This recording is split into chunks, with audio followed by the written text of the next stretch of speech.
继续来看台中太平农会举办着鱼白冰感的活动，有7班的鱼白产销班，59位的果农来参加。上尾这个个人组是由谢清豪甲瓜聪明2位农民来得到今年的鱼白王。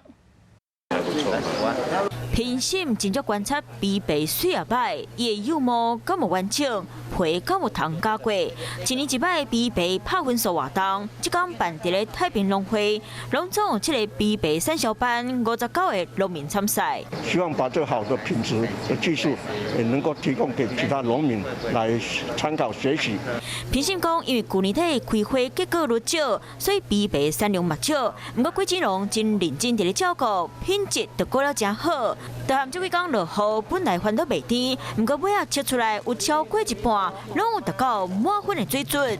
今年应该是较好，像进前这气候嘛，使讲到目前为止真顺啦。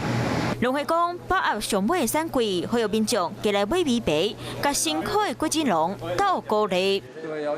Hello， 大家好，我是乃瑜，要教给大家2个任务。第一个，华视新闻的脸书专页，你按赞了吗？还有华视新闻的 YouTube 频道，赶紧订阅起来，还要记得按赞，开启小铃铛哦。